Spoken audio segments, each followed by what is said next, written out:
Welcome to wow movies Tamil channel. இப்போ நான் புதுசா வந்திருக்கக்கூடிய 4 படங்கள் ஒரு வெப் சீரிஸை கொண்டு வந்திருக்கேன். இப்போ நான் சொல்ல போற படங்கள்ல ஒரே ஒரு படம் மட்டும் தமிழ் டப்பிங்ல இல்ல, ஆனா அதுவும் தரமான படம். இப்போ நான் சொல்ல போற படங்கள்லாம் எப்படி இருக்கு, பார்க்கலாமா இல்லையா அப்படிங்கறத டீடைலா பார்க்கறதுக்கு முன்னாடி நம்ம வாவ் மூவிஸ் தமிழ் சேனலை சப்ஸ்கிரைப் பண்ணாம பார்த்துட்டு இருந்தீங்கன்னா ப்ளீஸ் சப்ஸ்கிரைப் பண்ணிட்டு வாங்க, நம்ம வீடியோக்குள்ள போகலாம். இப்போ நம்ம ஃபர்ஸ்டா பார்க்க போற படம் 2024 வருஷம் ரிலீஸ் ஆன மலேசியன் படமான விஜய் LLB த அட்வொகேட் அப்படிங்கிற ஒரு சூப்பரான கோர்ட் ரூம் கிரைம் த்ரில்லர் படம். இந்த படத்தை இப்பதான் தமிழ் டப் பண்ணி ரிலீஸ் பண்ணிருக்காங்க. 1 மந்த்துக்கு முன்னாடியே OTTல ரிலீஸ் ஆயிடுச்சு. ஆனா நான் தான் பார்க்காம மிஸ் பண்ணிட்டேன். நேத்து தான் இந்த படத்தை பார்த்தேன். சரி உங்ககிட்ட சொல்லலாம் அப்படின்னு சொல்லிட்டு கொண்டு வந்திருக்கேன். இந்த படத்துடைய ஒன்லைன் ஸ்டோரி என்னன்னா, நம்ம படத்துடைய ஹீரோ ஒரு ஜூனியர் லாயரா ஒர்க் பண்ணிட்டு இருக்காரு. ஒரு பெரிய லாயருக்கு கீழே ஒர்க் பண்ணிட்டு இருக்காரு. இவருடைய சின்ன வயசுல இவருக்கு ஒரு ஃப்ரெண்ட் இருந்திருப்பாரு.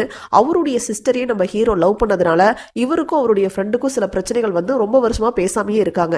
இந்த மாதிரியான ஒரு டைம்ல அவர் லவ் பண்ண பொண்ணு நம்ம ஹீரோவுக்கு கால் பண்றாங்க. கால் பண்ணி என்ன சொல்றாங்கன்னா, என்னுடைய அண்ணனை ஒரு பொண்ணை கொலை செஞ்சுட்டார் அப்படின்னு சொல்லிட்டு அரெஸ்ட் பண்ணிட்டு போயிட்டாங்க, அவரை நீங்க தான் காப்பாத்தி ஆகணும்னு சொல்ல நம்ம ஹீரோ இந்த ஒரு கேஸை கையில் எடுத்து விசாரிக்க ஆரம்பிக்கிறாரு. அப்படி விசாரிக்கும் போதுதான் இந்த கேஸுக்கு அகைன்ஸ்டா நிறைய விட்னஸ் இருக்காங்க அப்படிங்கிற ஒரு விஷயமே தெரிய வருது.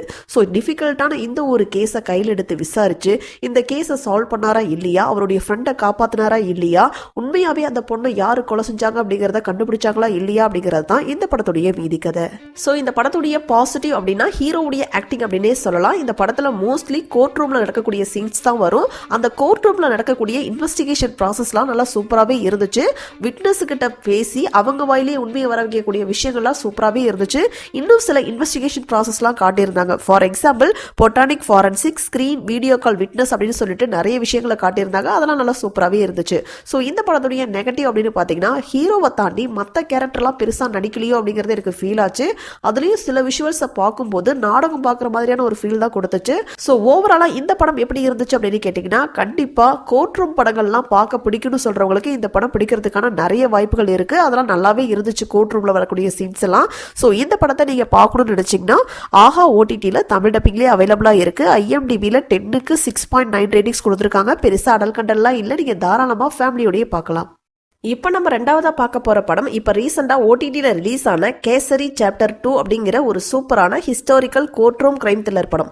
இந்த படத்துடைய ஒன்லைன் ஸ்டோரி என்னன்னா, 1919 வருஷம் நடந்த ஜாலியன் வாலாபாக் படுகொலை சம்பவத்தை பத்தி கண்டிப்பா நம்ம புக்லயே படிச்சிருப்போம். அந்த சம்பவத்தின் போது கிட்டத்தட்ட நூற்றுக்கணக்கான மக்கள் ஒரு பொதுக்கூட்டத்துல கூடியிருக்காங்க. அந்த இடத்தை சுத்தி ஃபுல்லா வால் தான் இருக்கு.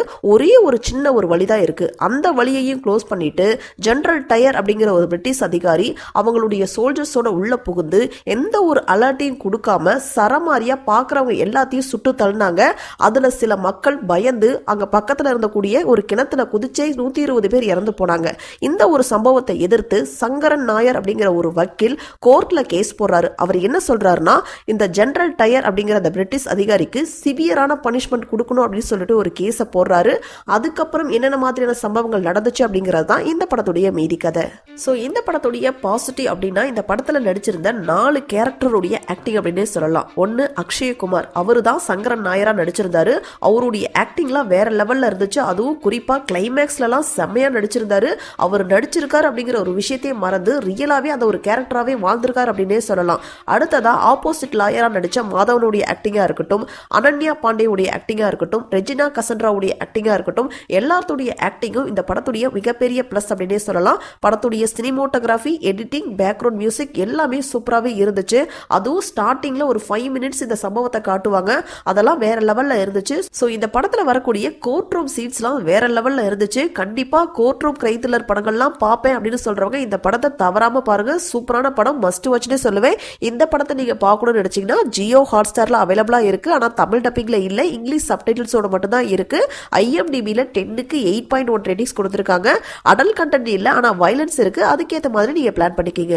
இப்போ நம்ம மூணாவதா பார்க்க போறது ஜின் த பெட் அப்படிங்கிற ஒரு தமிழ் காமெடி ஹாரர் த்ரில்லர் படம். ஸோ இந்த படத்துடைய ஒன்லைன் ஸ்டோரி என்னன்னா, நம்ம படத்துடைய ஹீரோ மலேசியாவில் வேலை செஞ்சுட்டு இருக்காரு.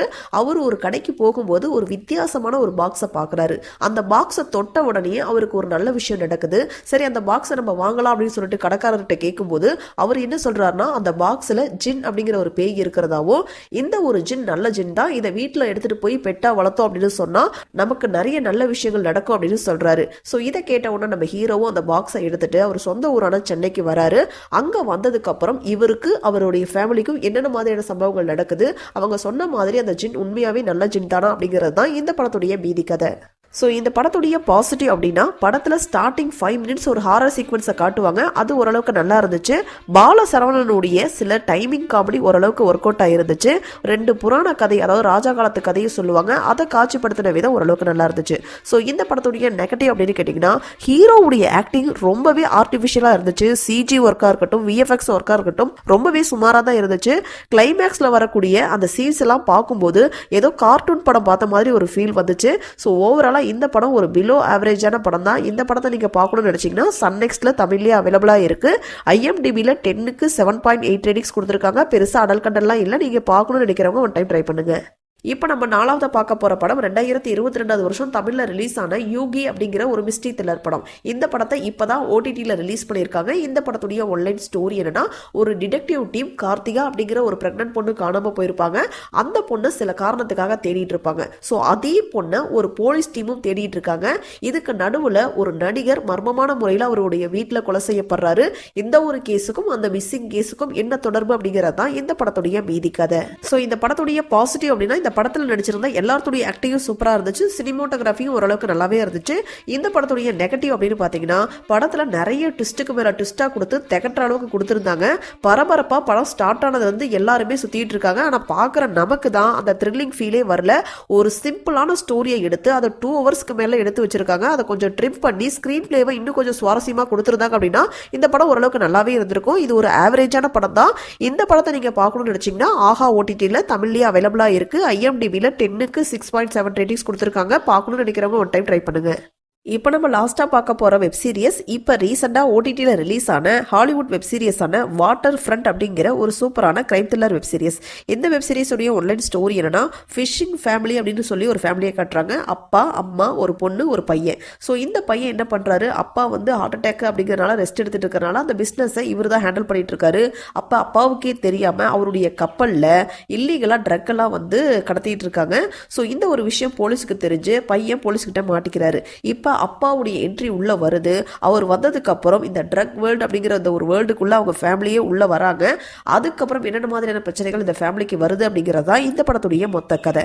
ஸோ இந்த வெப் சீரிஸோடைய பாசிட்டிவ் அப்படின்னா இந்த வெப் சீரிஸில் நடித்த எல்லாத்துடைய ஆக்டிங்கும் சூப்பராக இருந்துச்சு. குறிப்பாக அந்த வில்லனுடைய ஆக்டிங்லாம் சூப்பராகவே இருந்துச்சு. அவருடைய என்ட்ரி வந்து பார்த்தீங்கன்னா ஒரு 3வது 4வது எபிசோடில் தான் அவர் வருவார். அவருடைய ஆக்டிங் ஓரளவுக்கு நல்லாவே இருந்துச்சு. ஸோ இந்த வெப் சீரிஸில் எல்லாருமே ஒவ்வொரு பிரச்சனையில் இருப்பாங்க. ஆனால் எல்லாருக்கும் ஒரு காமன் ப்ராப்ளம் வரும்போது எல்லாரும் ஒன்று கூடி போராடுற அந்த விஷயம்லாம் சூப்பராகவே இருந்துச்சு. ஓரளவுக்கு நல்லாவே கொண்டு போயிருந்தாங்க. பட் ஸ்லோவாக தான் போகும். நீங்கள் ஒரு ஸ்லோ பர்ன் வெப் சீரிஸ்லாம் பார்ப்பீங்க அப்படின்னு சொன்னால் தாராளமாக இந்த வெப் சீரிஸை ட்ரை பண்ணலாம்.